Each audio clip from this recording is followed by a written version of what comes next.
Hi hello ನಮಸ್ತೆ ಎಲ್ಲರಿಗೂ S media ಚಾನಲಿನ ಮತ್ತೊಂದು ವಿಡಿಯೋಗೆ ಸ್ವಾಗತ ಸುಸ್ವಾಗತ.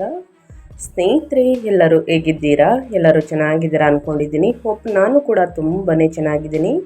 ಎಲ್ಲರೂ ಚೆನ್ನಾಗಿದ್ದೀರಾ ಅಂದ್ಕೊಂಡು ಭಾವಿಸ್ಕೊಂಡು ಇವತ್ತಿನ ಒಂದು ವಿಡಿಯೋನ ಶುರು ಮಾಡಿಬಿಡೋಣ. ಇವತ್ತಿನ ಒಂದು ವಿಡಿಯೋದಲ್ಲಿ ಇಂದು ಆಗಸ್ಟ್ 12ನೇ ತಾರೀಕು ಸ್ನೇಹಿತರೆ, ವರ್ಷದ ಕೊನೆಯ ಸೂರ್ಯಗ್ರಹಣ ಜೊತೆಗೆ ಭೀಮನ ಅಮಾವಾಸ್ಯೆ ಇದೆ. ಈ ಅಮಾವಾಸ್ಯೆಯ ದಿನದಿಂದ ಅಥವಾ ಸೂರ್ಯಗ್ರಹಣದ ನಂತರ ಸ್ನೇಹಿತರೆ, ಈ ರಾಶಿಗೆ ಬರಲಿದೆ ಧನ ಸಂಪತ್ತು ವೃದ್ಧಿ ಅಂತಲೇ ಹೇಳ್ಬೋದು. ಹಾಗಿದ್ರೆ ಈ ರಾಶಿಯವರು ಯಾರ್ಯಾರು, ಏನೆಲ್ಲ ಅದೃಷ್ಟದ ಫಲಗಳನ್ನು ಗಳಿಸಲಿದ್ದೀರಿ, ಯಾವುದರ ಬಗ್ಗೆ ಎಚ್ಚರಿಕೆ ವಹಿಸಬೇಕು ಅನ್ನೋದನ್ನ ಕಂಪ್ಲೀಟ್ ಆಗಿ ಇದೇ ವಿಡಿಯೋದಲ್ಲಿ ತಿಳಿಸ್ಕೊಡ್ತಾ ಹೋಗ್ತೀನಿ. ಇದನ್ನೆಲ್ಲ ತಿಳ್ಕೋಬೇಕು, ಸಣ್ಣ ಪುಟ್ಟ ಪರಿಹಾರಗಳನ್ನೆಲ್ಲ ಫಾಲೋ ಅಪ್ ಮಾಡಬೇಕು ಅಂದರೆ ಎಲ್ಲೂ ಕೂಡ ವಿಡಿಯೋನ ಸ್ಕಿಪ್ ಮಾಡಬಾರ್ದು. ಅಂದರೆ ವಿಡಿಯೋನ ಕಟ್ ಮಾಡಿ ಓಡಿಸ್ಕೊಂಡು ಹೋಗಿ ನೋಡಿದ್ರೆ ಫುಲ್ ಇನ್ಫಾರ್ಮೇಷನ್ ಅರ್ಥ ಆಗಲ್ಲ. ಸೊ ಹಾಗಾಗಿ ಎಲ್ಲ ವಿಡಿಯೋದಲ್ಲೂ ತಿಳಿಸ್ತಾ ಇರ್ತೀನಿ. ಬಿಗಿನಿಂದ ಹೆಂಡ್ ತನಕ ವಿಡಿಯೋವನ್ನು ವಾಚ್ ಮಾಡಿ.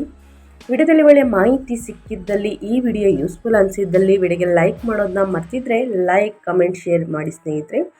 ನಿಮ್ಮ ಅಭಿಪ್ರಾಯವನ್ನು ಕಮೆಂಟ್ ಬಾಕ್ಸಲ್ಲಿ ತಿಳಿಸಬಹುದು. ಹೆಚ್ಚು ಫ್ಯಾಮಿಲಿಗೆ, ಫ್ರೆಂಡ್ಸ್ಗೆ ಈ ವಿಡಿಯೋವನ್ನು ಶೇರ್ ಮಾಡೋದ್ರಿಂದ ನಿಮ್ಮ ಕಡೆಯಿಂದ ಅದೃಷ್ಟದ ಭವಿಷ್ಯವನ್ನು ಅವರು ಕೂಡ ತಿಳ್ಕೊಂಡಂಗಾಗುತ್ತೆ. ಯಾರೆಲ್ಲ ಸಬ್ಸ್ಕ್ರೈಬ್ ಮಾಡ್ಕೊಂಡಿದ್ದೀರಾ ಅಂಥವರಿಗೆ ಥ್ಯಾಂಕ್ ಯು ಸೋ ಮಚ್ ಅಂತ ಹೇಳ್ತಾ, ಕಮೆಂಟ್ ಬಾಕ್ಸಲ್ಲಿ ಓಂ ನಮಃ ಶಿವಾಯ, ಓಂ ಸೂರ್ಯಾಯ ನಮಃ ಎಂದು ಕಮೆಂಟ್ ಮಾಡಿ. ಸೂರ್ಯನ ಕೃಪಾ ಕಟಾಕ್ಷದಿಂದ ನಿಮ್ಮ ಜೀವನದಲ್ಲಿರುವಂತಹ ಕಷ್ಟ, ಸಮಸ್ಯೆ, ಅಡಚಣೆ, ತೊಂದರೆ ಏನೇ ಇದ್ದರೂ ಕೂಡ ಸಂಪೂರ್ಣವಾಗಿ ನಿವಾರಣೆಯಾಗಿ ಉನ್ನತ ಆರೋಗ್ಯವನ್ನು ಪಡೆದುಕೊಂಡು ಸುಖ ಸಂಪತ್ತು ಮನೆಯಲ್ಲಿ ಹೆಚ್ಚಳವಾಗಲಿದೆ. ಹಾಗಿದ್ರೆ ಈ ದಿನ ಬುಧವಾರ ಸ್ನೇಹಿತರೆ, ಏನೆಲ್ಲ ಬದಲಾವಣೆಯನ್ನು ಈ ರಾಶಿಯವರು ನೋಡಲಿದ್ದೀರಿ? ಅಷ್ಟ ದಿಕ್ಕುಗಳಿಂದಲೂ ಸ್ನೇಹಿತರೆ ಸಂಪತ್ತು ವೃದ್ಧಿ ಅಂತಲೇ ಹೇಳಬಹುದು. ಹಾಗಿದ್ರೆ ಈ ರಾಶಿಯವರಿಗೆ ವರ್ಷದ ಕೊನೆಯ ಸೂರ್ಯಗ್ರಹಣದಿಂದ ಅಷ್ಟ ದಿಕ್ಕಿನಿಂದಲೂ ಬರಲಿದೆ ಧನ ಸಂಪತ್ತು ವೃದ್ಧಿ. ಹಾಗಿದ್ರೆ ಸ್ನೇಹಿತರೆ, ಈ ರಾಶಿಯವರು ಯಾರ್ಯಾರು, ನಿಮ್ಮದು ಕೂಡ ಒಂದಾಗಿರಬಹುದು. ಸೊ ಹಾಗಾಗಿ ಮೊದಲಿಂದ ಕೊನೆ ತನಕ ಸಂಪೂರ್ಣವಾಗಿ ವಿಡಿಯೋವನ್ನು ವಾಚ್ ಮಾಡಿ. 2026 ಆಗಸ್ಟ್ 12ರ ಬುಧವಾರದ ಇಂದು ಚಂದ್ರನ ಸ್ಥಾನ ಬದಲಾವಣೆಯಿಂದ ನಿಮ್ಮ ದಿನ ಹೇಗಿರಲಿದೆ? ಯಾವ ರಾಶಿಯವರಿಗೆ ಶುಭವಾಗಲಿದೆ? ವೃತ್ತಿ ಜೀವನದಲ್ಲಿ, ವ್ಯವಹಾರದಲ್ಲಿ, ವ್ಯಾಪಾರದಲ್ಲಿ ಮತ್ತು ಶಿಕ್ಷಣದಲ್ಲಿ, ಕುಟುಂಬದಲ್ಲಿ, ನಿಮ್ಮ ಆರೋಗ್ಯದಲ್ಲಿ ಮತ್ತು ಪ್ರೇಮ ಜೀವನದ ದೃಷ್ಟಿಯಿಂದ ಯಾವ ರಾಶಿಯವರಿಗೆ ಅದೃಷ್ಟ ಬೆಂಬಲ ನೀಡಲಿದೆ? ಯಾವ ರಾಶಿಯವರು ಹೆಚ್ಚು ಜಾಗರೂಕರಾಗಿರಬೇಕು? ಒಟ್ಟಾರೆ ಸ್ನೇಹಿತರೆ, 12 ರಾಶಿಯವರ ಫಲಾಫಲ ಒಂದಲ್ಲ ಒಂದು ರೀತಿಯಲ್ಲಿ ಬದಲಾವಣೆಗಳು ಕಂಡು ಬರಲಿದೆ ಅಂತಲೇ ಹೇಳಬಹುದು. ಶ್ರೀ ಪರಾಭವ ನಾಮ ಸಂವತ್ಸರದ ದಕ್ಷಿಣಾಯನ ವರ್ಷ ಋತು ಆಷಾಢ ಮಾಸ ಕೃಷ್ಣ ಪಕ್ಷ ಸ್ನೇಹಿತರೆ, ಪಂಚಾಂಗದ ಪ್ರಕಾರ ಇಂದು ಬುಧವಾರ, ತಿಥಿ ಕೃಷ್ಣ ಪಂಚಮಿ, ರಾತ್ರಿ 10:03ರವರೆಗೆ ಇರಲಿದೆ. ಬಳಿಕ ಷಷ್ಠಿ ಸ್ನೇಹಿತರೆ, ನಕ್ಷತ್ರ ಪುಷ್ಯ, ಬೆಳಿಗ್ಗೆ 7:59ರವರೆಗೆ. ಬಳಿಕ ಆಶ್ಲೇಷ, ರಾಹುಕಾಲ ಮಧ್ಯಾಹ್ನ 12:34ರಿಂದ 2:09ರವರೆಗೆ ಇರಲಿದೆ. ಗುಳಿಕಾಲ ಬೆಳಿಗ್ಗೆ 10:58ರಿಂದ ಮಧ್ಯಾಹ್ನ 12:34ರವರೆಗೆ ಇರಲಿದೆ. ಯಮಗಂಡ ಕಾಲ ಬೆಳಿಗ್ಗೆ 7:48ರಿಂದ 9:23ರವರೆಗೆ ಇರಲಿದೆ. 2026 ಆಗಸ್ಟ್ 12ರ ಬುಧವಾರದ ದಿನದ ಅಧಿಪತಿ ಗ್ರಹವಾದಂತಹ ಬುಧನು ಪುಷ್ಯ ನಕ್ಷತ್ರದಲ್ಲಿ ಕಟಕ ರಾಶಿಯಲ್ಲಿ ಸಂಚರಿಸುತ್ತಿದ್ದಾನೆ. ಬುಧನು ಸೂರ್ಯನೊಂದಿಗೆ ಇರುವುದರಿಂದ ಬುಧನಿತ್ಯ ಯೋಗ ನಿರ್ಮಾಣವಾಗಲಿದೆ.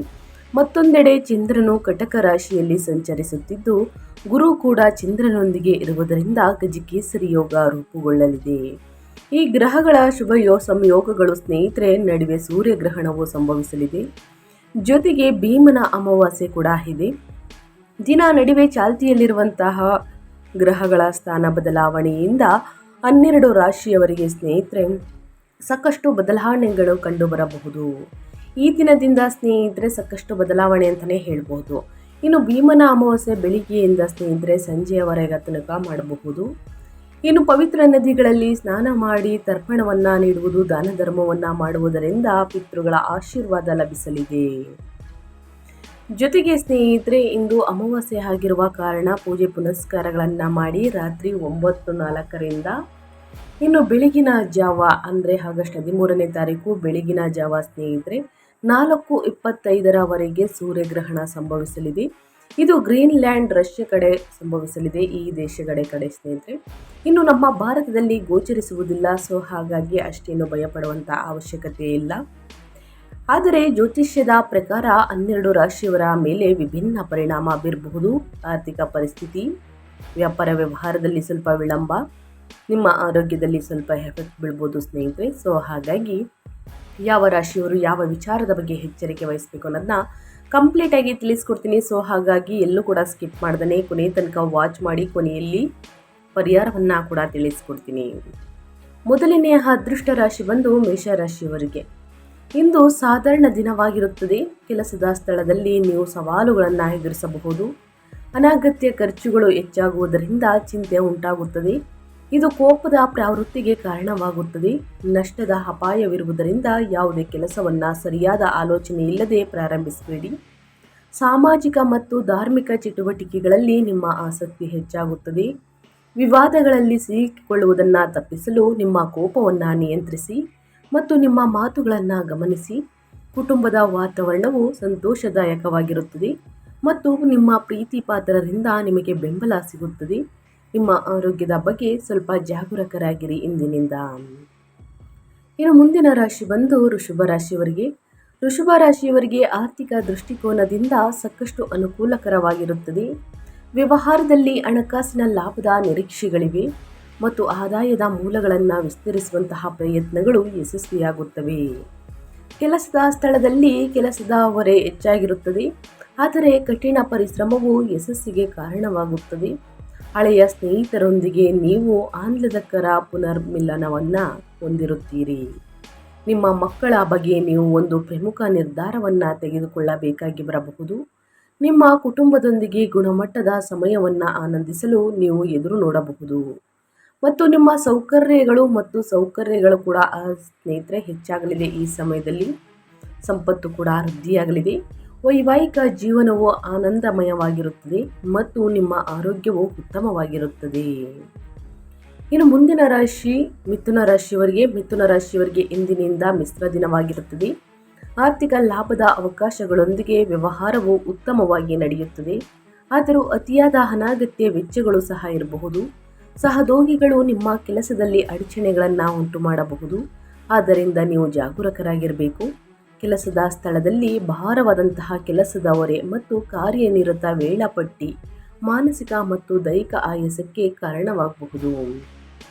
ಇತರರೊಂದಿಗೆ ಸಂಭಾವ್ಯ ವಿವಾದಗಳನ್ನು ತಪ್ಪಿಸಲು ನೀವು ನಿಮ್ಮ ಕೋಪವನ್ನು ನಿಯಂತ್ರಿಸಬೇಕಾಗುತ್ತದೆ. ನಿಮ್ಮ ಆರೋಗ್ಯವು ಸರಾಸರಿಯಾಗಿರುತ್ತದೆ ಮಿಥುನ ರಾಶಿಯ ವ್ಯಕ್ತಿಗಳಿಗೆ. ಇನ್ನು ಕಟಕ ರಾಶಿಯವರಿಗೆ ಸ್ನೇಹಿತರೆ, ಸೂರ್ಯಗ್ರಹಣ ಕಟಕ ರಾಶಿಯಲ್ಲೇ ಸಂಭವಿಸಲಿದೆ ಆಶ್ಲೇಷ ನಕ್ಷತ್ರದಲ್ಲಿ. ಇಂದಿನಿಂದ ಸ್ವಲ್ಪ ಮಿಶ್ರ ದಿನಗಳಾಗಿರುತ್ತದೆ. ವ್ಯವಹಾರವು ಅಭಿವೃದ್ಧಿ ಹೊಂದುತ್ತವೆ, ಆರ್ಥಿಕ ಲಾಭವನ್ನು ತರುತ್ತದೆ. ಕಠಿಣ ಪರಿಶ್ರಮವು ಎಲ್ಲ ಕೆಲಸಗಳನ್ನು ಸಮಯಕ್ಕೆ ಸರಿಯಾಗಿ ಪೂರ್ಣಗೊಳಿಸುತ್ತವೆ. ಸ್ವಲ್ಪ ಶ್ರಮ ಉಂಟಾಗಲಿದೆ, ಆದರೂ ಅನಗತ್ಯ ವೆಚ್ಚಗಳು ಕೂಡ ಹೆಚ್ಚಾಗುವುದರಿಂದ ನಿಮ್ಮ ಆರ್ಥಿಕ ಪರಿಸ್ಥಿತಿ ಸಂಕಷ್ಟಕ್ಕೆ ದೂಡಬಹುದು. ಹಣಕಾಸಿನ ವಹಿವಾಟುಗಳಲ್ಲಿ ಎಚ್ಚರಿಕೆ ವಹಿಸಿ. ಆಧ್ಯಾತ್ಮಿಕ ಮತ್ತು ಧಾರ್ಮಿಕ ಚಟುವಟಿಕೆಗಳಲ್ಲಿ ನಿಮ್ಮ ಆಸಕ್ತಿ ಹೆಚ್ಚಾಗುತ್ತದೆ. ಕುಟುಂಬದ ವಾತಾವರಣವು ಆಹ್ಲಾದಕರವಾಗಿರುತ್ತದೆ, ಆದರೂ ಸ್ನೇಹಿತರೊಂದಿಗೆ ಕೆಲವು ಘರ್ಷಣೆಗಳು ಉಂಟಾಗಬಹುದು. ಅದಿಯಾಗೋ ಕುಟುಂಬ ಸದಸ್ಯರೊಂದಿಗೆ ಬಾಂಧವ್ಯವು ಬಲಗೊಳ್ಳುತ್ತದೆ. ಸೂಕ್ಷ್ಮ ವಿಷಯಗಳಲ್ಲಿ ಎಚ್ಚರಿಕೆಯ ನಡುವೆ ಸ್ನೇಹಿತರೆ ನಡೆದುಕೊಳ್ಳಿ ಮತ್ತು ನಿಮ್ಮ ಆರೋಗ್ಯವನ್ನು ನೋಡಿಕೊಳ್ಳಿ. ಅದೇ ರೀತಿ ಮುಂದಿನ ರಾಶಿ ಬಂದು ಸಿಂಹರಾಶಿಯವರಿಗೆ. ಸಿಂಹರಾಶಿಯವರಿಗೆ ಉತ್ತಮ ದಿನವಾಗಿರುತ್ತದೆ. ಕೆಲಸದ ಸ್ಥಳದಲ್ಲಿ ಕೆಲಸದ ಹೊರೆ ಹೆಚ್ಚಿದ್ದರೂ ನಿಮ್ಮ ಕಾರ್ಯಗಳಲ್ಲಿ ಯಶಸ್ಸು ಆರ್ಥಿಕ ಲಾಭಗಳಿಗೆ ಕಾರಣವಾಗುತ್ತದೆ. ಲಾಭದಾಯಕ ವ್ಯಾಪಾರ ಪ್ರವಾಸದ ಸೂಚನೆಗಳ ಜೊತೆಗೆ ವಿದ್ಯಾರ್ಥಿಗಳು ಹೆಚ್ಚುವರಿ ಪ್ರಯತ್ನ ಮಾಡಬೇಕಾಗುತ್ತದೆ. ಸ್ನೇಹಿತರೆ, ವಾಹನ ಅಥವಾ ಆಸ್ತಿಯನ್ನು ಖರೀದಿಸುವಲ್ಲಿ ನೀವು ಆಸಕ್ತಿಯನ್ನು ತೋರಿಸಬಹುದು. ಕುಟುಂಬದ ವಾತಾವರಣವು ಆಹ್ಲಾದಕರವಾಗಿರುತ್ತದೆ ಮತ್ತು ಪ್ರೀತಿ ಪಾತ್ರರಿಂದ ನಿಮಗೆ ಸಂಪೂರ್ಣ ಬೆಂಬಲ ಸಿಗುತ್ತದೆ. ವೈವಾಹಿಕ ಜೀವನವು ಸಂತೋಷವಾಗಿರುತ್ತದೆ. ಉದ್ಯೋಗ ವರ್ಗಾವಣೆ ಅಥವಾ ಕೆಲಸದ ಸ್ಥಳದಲ್ಲಿ ಬದಲಾವಣೆಯ ಸಾಧ್ಯತೆ ಇದೆ. ನಿಮ್ಮ ಆಹಾರ ಕ್ರಮದ ಬಗ್ಗೆ ಗಮನ ನೀಡಬೇಕಾಗುತ್ತದೆ. ಇನ್ನು ಮುಂದಿನ ರಾಶಿ ಬಂದು ಕನ್ಯಾ ರಾಶಿಯವರಿಗೆ. ಕನ್ಯಾ ರಾಶಿಯವರಿಗೆ ಆಗಸ್ಟ್ 12ರಿಂದ ವರ್ಷದ ಕೊನೆಯ ಸೂರ್ಯಗ್ರಹಣ ಮತ್ತು ಭೀಮನ ಅಮಾವಾಸ್ಯೆಯ ದಿನದಿಂದ ಕನ್ಯಾ ರಾಶಿಯವರ ಬದುಕಲ್ಲಿ ಸಾಕಷ್ಟು ಚೇಂಜಸನ್ನು ನೋಡಬಹುದು. ಸರಾಸರಿ ದಿನವಾಗಿರುತ್ತದೆ. ಕೆಲಸದ ಸ್ಥಳದಲ್ಲಿ ನೀವು ಸಣ್ಣ ಸವಾಲುಗಳನ್ನು ಎದುರಿಸಬಹುದು, ಆದರೆ ನಿಮ್ಮ ಪ್ರಯತ್ನಗಳು ಮತ್ತು ಕಠಿಣ ಪರಿಶ್ರಮವು ಯಶಸ್ಸಿಗೆ ಕಾರಣವಾಗುತ್ತದೆ. ಮುಂದಿನ ದಿನಗಳಲ್ಲಿ ನಿಮ್ಮ ನೈತಿಕತೆಯನ್ನು ಹೆಚ್ಚಿಸುತ್ತದೆ ಮತ್ತು ನಿಮ್ಮ ಆರ್ಥಿಕ ಸ್ಥಿತಿಯನ್ನು ಬಲಪಡಿಸುತ್ತದೆ. ಪ್ರಮುಖ ಕೆಲಸಗಳು ಸಮಯಕ್ಕೆ ಸರಿಯಾಗಿ ಪೂರ್ಣಗೊಳ್ಳುತ್ತವೆ. ಸಾಮಾಜಿಕ ಚಟುವಟಿಕೆಗಳಲ್ಲಿ ನಿಮ್ಮ ಆಸಕ್ತಿ ಬೆಳೆಯುತ್ತದೆ. ನಿಮ್ಮ ಆರೋಗ್ಯವನ್ನು ನಿರ್ಲಕ್ಷಿಸಬೇಡಿ. ಸ್ನೇಹಿತರನ್ನು ಭೇಟಿಯಾಗುವುದು ಸಂತೋಷವನ್ನು ತರುತ್ತದೆ. ನಿಮ್ಮ ಕುಟುಂಬ ಜೀವನವು ಕೆಲವು ಹೋರಾಟಗಳನ್ನು ಒಳಗೊಂಡಿರಬಹುದು. ಧಾರ್ಮಿಕ ಸ್ಥಳಕ್ಕೆ ಪ್ರವಾಸವನ್ನು ಕೈಗೊಳ್ಳಬಹುದು. ಕನ್ಯಾ ರಾಶಿಯ ವ್ಯಕ್ತಿಗಳು. ಇನ್ನು ಅದೇ ರೀತಿ ಮುಂದಿನ ರಾಶಿಯವರ ಬಗ್ಗೆ ಹೇಳೋದಾದರೆ ತುಲಾರಾಶಿಯ ವ್ಯಕ್ತಿಗಳಿಗೆ. ತುಲಾರಾಶಿಯವರಿಗೆ ಫಲಪ್ರದ ದಿನಗಳು ಪ್ರಾರಂಭ. ಕೆಲಸದಲ್ಲಿ ಅನಿರೀಕ್ಷಿತ ಆರ್ಥಿಕ ಧನಲಾಭವನ್ನು ನೀವು ಅನುಭವಿಸಬಹುದು. ಆಸ್ತಿ ಅಥವಾ ಷೇರು ಮಾರುಕಟ್ಟೆಯಲ್ಲಿ ಹೂಡಿಕೆಗಳು ಲಾಭದಾಯಕವೆಂದು ಸಾಬೀತುಪಡಿಸುತ್ತವೆ.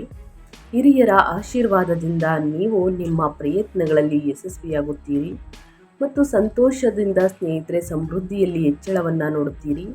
ಕುಟುಂಬದ ವಾತಾವರಣವು ಸಂತೋಷದಾಯಕವಾಗಿರುತ್ತದೆ. ಹೆಚ್ಚಿನ ಕೆಲಸದ ಹೊರೆಯಿಂದಾಗಿ ನೀವು ಆಯಾಸವನ್ನು ಅನುಭವಿಸಬಹುದು. ನಿಮ್ಮ ಕೋಪವನ್ನು ನಿಯಂತ್ರಣದಲ್ಲಿಡಿ. ನೀವು ಶುಭ ಕಾರ್ಯಕ್ರಮಕ್ಕೆ ಹಾಜರಾಗಬಹುದು ಅಥವಾ ಮನೆ ಅಲಂಕಾರಕ್ಕಾಗಿ ಹೊಸ ವಸ್ತುಗಳನ್ನು ಖರೀದಿಸಬಹುದು. ಇನ್ನು ಮುಂದಿನ ರಾಶಿಯವರ ಬಗ್ಗೆ ಹೇಳೋದಾದರೆ ವೃಶ್ಚಿಕ ರಾಶಿಯವರಿಗೆ. ಆಗಸ್ಟ್ 12ನೇ ತಾರೀಕು ಭೀಮನ ಅಮಾವಾಸ್ಯೆಯ ನಂತರ ಅಥವಾ ಸೂರ್ಯಗ್ರಹಣದ ನಂತರ ಒಳ್ಳೆಯ ದಿನಗಳು ಪ್ರಾರಂಭವಾಗಲಿದೆ. ವೃಶ್ಚಿಕ ರಾಶಿಯವರಿಗೆ ವ್ಯಾಪಾರ ನಿರೀಕ್ಷೆಗಳು ಲಾಭದಾಯಕವಾಗಿ ಕಾಣುತ್ತವೆ ಮತ್ತು ನೀವು ಹೊಸ ಉದ್ಯಮವನ್ನು ಪ್ರಾರಂಭಿಸಬಹುದು. ಪ್ರಸ್ತುತ ನಿರುದ್ಯೋಗಿಗಳಿಗೆ ಉತ್ತಮ ಉದ್ಯೋಗಾವಕಾಶಗಳು ಸಿಗಬಹುದು. ಕುಟುಂಬದಲ್ಲಿ ಶುಭ ಘಟನೆಗಳು ನಡೆಯಬಹುದು. ವಾಹನ ಅಥವಾ ಆಸ್ತಿಯನ್ನು ಖರೀದಿಸುವಂತಹ ಸೂಚನೆಗಳಿವೆ. ನಿಮ್ಮ ದೇಶೀಯ ಜೀವನದಲ್ಲಿ ನೀವು ಕೆಲವು ಪ್ರತಿಕೂಲತೆಯನ್ನು ಎದುರಿಸಬಹುದು ಮತ್ತು ಕುಟುಂಬದ ಸದಸ್ಯರೊಂದಿಗೆ ಬಿರುಕು ಉಂಟಾಗಬಹುದು. ಹಾಗಾಗಿ ಸಂಬಂಧಗಳಲ್ಲಿ ಸಾಮರಸ್ಯವನ್ನು ಕಾಪಾಡಿಕೊಳ್ಳಲು ಸಂಯಮವನ್ನು ಕಾಪಾಡಿಕೊಳ್ಳುವುದು ಅತ್ಯಗತ್ಯ. ನಿಮ್ಮ ಆರೋಗ್ಯವು ಕೂಡ ಉತ್ತಮವಾಗಿರಲಿದೆ. ಇನ್ನು ಮುಂದಿನ ರಾಶಿಯವರ ಬಗ್ಗೆ ಹೇಳೋದಾದರೆ ಧನುರಾಶಿಯವರಿಗೆ. ಧನುರಾಶಿಯವರಿಗೆ ಮಿಶ್ರ ದಿನವಾಗಿರುತ್ತದೆ. ಆಗಸ್ಟ್ 12ರಿಂದ ವ್ಯವಹಾರದಲ್ಲಿ ಆರ್ಥಿಕ ಲಾಭದ ಸಾಧ್ಯತೆಗಳಿವೆ. ನೀವು ಕೆಲಸದ ಸ್ಥಳದಲ್ಲಿ ಭಾರಿ ಕೆಲಸದ ಹೊರೆ ಮತ್ತು ಕೆಲವು ಸವಾಲುಗಳನ್ನು ಎದುರಿಸಬಹುದು. ಆದರೆ ಕಠಿಣ ಪರಿಶ್ರಮವು ಯಶಸ್ಸಿಗೆ ಕಾರಣವಾಗುತ್ತದೆ. ಕೌಟುಂಬಿಕ ಆಚರಣೆಯಿಂದಾಗಿ ಖರ್ಚುಗಳು ಹೆಚ್ಚಾಗಬಹುದು. ಕುಟುಂಬದಲ್ಲಿ ವಾದ ವಿವಾದಗಳು ಉಂಟಾಗಬಹುದು. ಆದ್ದರಿಂದ ಸಮಸ್ಯೆಗಳನ್ನು ಬುದ್ಧಿವಂತಿಕೆಯಿಂದ ಪರಿಹರಿಸಲು ಪ್ರಯತ್ನಿಸಿ.